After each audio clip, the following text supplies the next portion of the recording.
What's going on, guys? Welcome back to Matt DIY. So today we got an oil change video for you. This is on a 2006 Ford Focus ZX4 SES. If you have a Gen 1 Ford Focus though with a 2.0 liter engine, this will apply.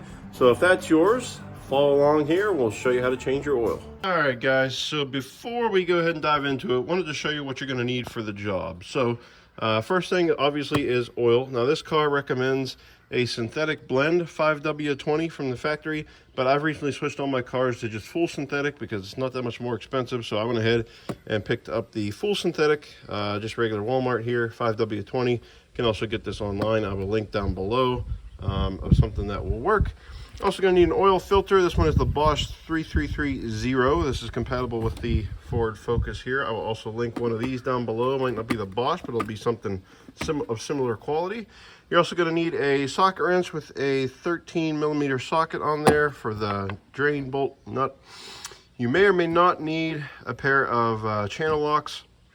Just depends on the guy who did it last and how tight he made things. We'll get to that later.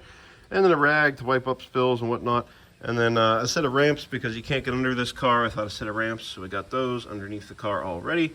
And then a drain pan as well to catch the oil draining out. So next step, guys, is to show you here. I've got the oil fill back here, and actually you can see it says 5W20 right on there. It's in the back of the engine. And then you've got the oil dipstick right in front that you can pull out and check the level when you're finished. So that is that. Let's go ahead and get under the car. Let's get that drain nut loose and get the old oil out. All right, guys, so under the car here, the drain plug is actually right here by my finger, just right under the drain pan of the engine right here. My car is actually pretty clean underneath, but it's actually right here, so you can see it real easy. It is a 13mm. I started out with a 3/8 ratchet and quickly found out that whoever did this before tightened it way too tight. So I upgraded to the 1/2" 6-point socket, as you can see there at the 13, and put it on there. And then my trick, guys, is to put it on and just take your other hand and just whack this back and forth like that until it breaks loose. If you put everything you have into it and it does come loose, you're probably going to fling back and bust your knuckles on a piece of metal, and that's not going to be a fun day. So just tap it a little bit until it comes loose, and that'll save you in the long run.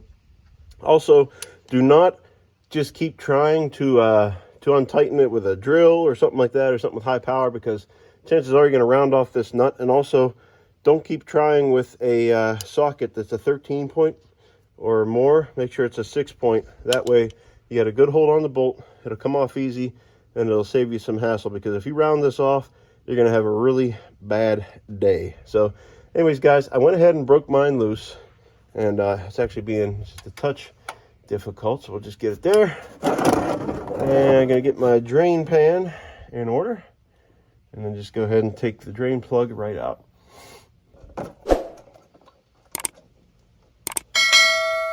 Just like that. And we're just going to let the oil drain out. And actually, guys, one thing I forgot to mention when I was up top, if you go ahead and pull the dipstick or the fill hole on top of the engine, it'll actually make this draining a little bit faster, because it'll allow air in the engine to replace the kind of the natural suction you're creating here by draining the drain pan.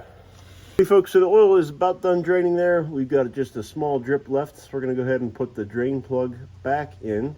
Doesn't look like there's a crush washer or anything on this one, so we're just going to go ahead and put it back in, almost all the way by hand.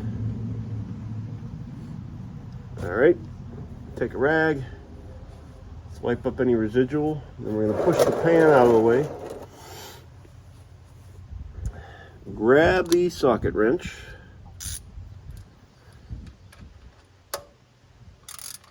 All right, and then using one hand, I'm going to snug it, and then I'm going to use one hand and push 1, 2, 3 times, and then just let go. And that is all the further tight I'm pushing it. I'm not using both hands and cranking it. I'm not using an impact tool. Just nice and easy, snug. You don't want to make it too tight and make it hard for the next guy, or make it hard the next time you have to change the oil. So just nice and snug like that. Good to go. Alrighty, folks, so next we're going to change the oil filter, and pretty easy to do on this car. It's right here in the front, right behind the bumper.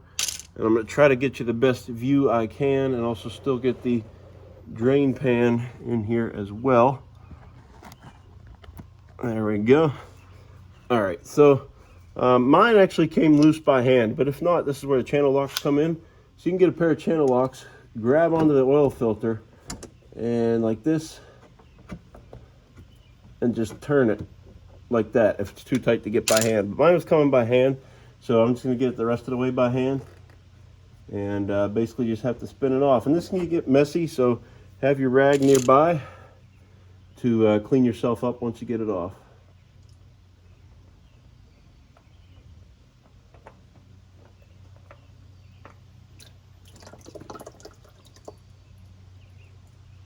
Hey folks, I've got my new oil filter here, so I'm just going to take a little bit of dab of oil and put it right on the gasket. You could use new oil, but it doesn't really matter in my opinion. All you're doing is making a nice seal on the gasket, so just put a little coating on there, nothing too crazy. And then you can spin your new filter right back up on the engine. Some folks also fill them with oil.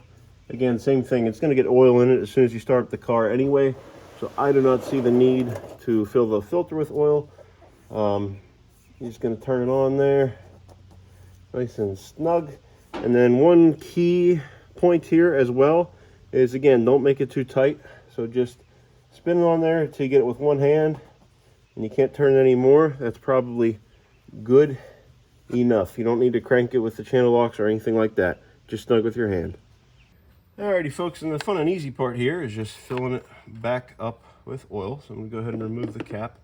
Don't think I need a funnel for this one. So I'm just going to take my cap off.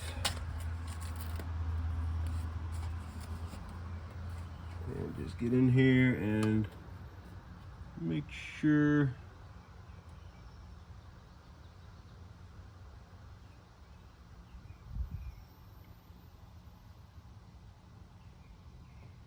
see, I spilled just a little bit, but I'm okay. Alrighty folks, so this car says it takes about 4.5 quarts of oil. So I'm going to go ahead and put about 4.5 in, and then we'll check the level after it runs for a little bit and see. My experience has been, though, when they call for 4.5, they usually mean about 5, but we'll check it on 4.5 and see where it's at. Alrighty, so the car is now running. You can just get underneath of it and do a double check. Make sure you got no leaks. Real good. And then on the filter there, we're all good there as well. Nothing coming out around it or anything like that. So I'd say we're good under here. So we're just gonna let it run probably like 2 minutes, get it off of the ramps on the level ground, and then we'll come back and check the level. Alrighty folks, we're going to pull the dipstick, check the level. Always wipe it off the first time you pull it. Do not check it. As you can see, this one we just have to be between the two dots, if the camera would focus there. There you go. So I'm going to put it back in.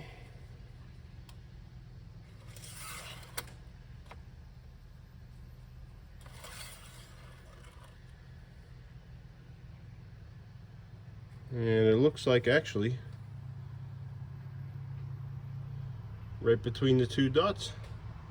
So we are good to go. Give you guys a quick another look here. I didn't realize there's a min and a max side of the dipstick. And you can see we're right in between the two. So I'm actually not going to put any more. It looks like 4.5 quarts is all this car needs. Alrighty guys, thanks for watching. That's how you change the oil on a 2006 Ford Focus or any Ford Focus with a 2.0 liter engine. So if it helped you out, give the video a like, drop a comment down below if you have any questions or concerns, and subscribe to the channel if you like videos like this and working on cars and how-tos and all that stuff. Love to have you around the channel. So without further ado guys, always remember to get out there, do it yourself.